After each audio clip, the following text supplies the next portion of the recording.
I mean, I think that at this point, any materials that claim to promote innovation but ignore the realities of how white supremacy, which is propped up by things like racism and sexism and homophobia and transphobia and ableism and classism, when they ignore those things, I think those books are ineffective at best and dangerous at their worst.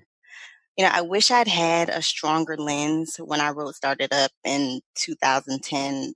But I do think, one thing that I did do very intentionally was include primarily entrepreneurs of color who are from various socioeconomic backgrounds. It was important to me that there be a lot of different representation, as I was saying earlier. Um, but I think, and I can speak specifically to young people because that's the arena that I've worked in when it comes to this. I think very often we underestimate what they can process and what they can apply when it comes to topics that some adults label as difficult. When, if we're being honest, those are just topics that they don't really want to have an honorable, well, honorable too, Yeah, but an yeah. honest, vulnerable conversation about because they don't want to be challenged and they don't want to have to examine how their privilege bolsters them and their work.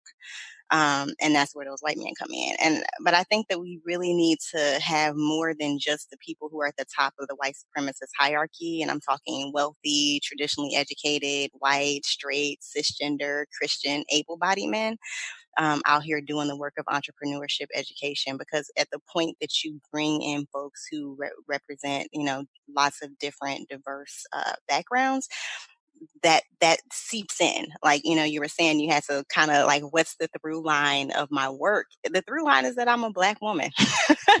And so that is my lens on everything that I do. And while my politics have definitely come through stronger, I mean, I wrote a book, for God's sake, called How We Fight White Supremacy. Um, that lens is always there.